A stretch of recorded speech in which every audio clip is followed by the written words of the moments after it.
जिलास्तरीय पोषण मास पालन बरगढ़ जिला सदर बयन शिल्प सम्मेलन कक्ष जिला मंगल अधिकारी नेतृत्व में महिला और शिशु विकास विभाग तरफ जिलास्तरीय पोषण मास पालन शुभारंभ हो उक्त कार्यक्रम में बरगढ़ जिलापाल आदित्य गोयल अध्यक्षता कर कुपोषण प्रति संपूर्ण ध्यान देवाई निर्देश देवा बेले जिला मंगल अधिकारी संध्याराणी नेपाक उत्तम पोषण सुस्थ जीवन रक्तहीनता और यार परीक्षा सह चिकित्सा उपरे आलोकपात करथिले। सुषम खाद्य खाइबा सह परिष्कार परिच्छन्नता को गुरुत्व दे आशा कर्मी अंगनवाड़ी कर्मी तथा सुपरभाइजर माने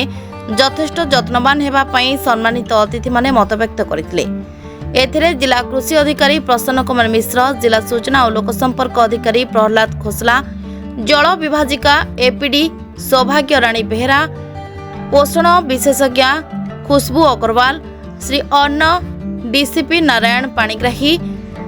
एसीएफ हरमोन रथ, जिलार समस्त सीडीपीओ, जिला समाज कल्याण कार्यालय कर्मचारी समस्त अंगनवाड़ी कर्मी जोग देथिले।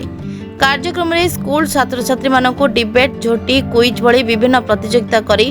कृति छात्र छात्री तथा अंगनवाड़ी कर्मी मानक पुरस्कृत करा सह सचेतनता विषय वस्तु आधारित सांस्कृतिक कार्यक्रम परिवेषण करा।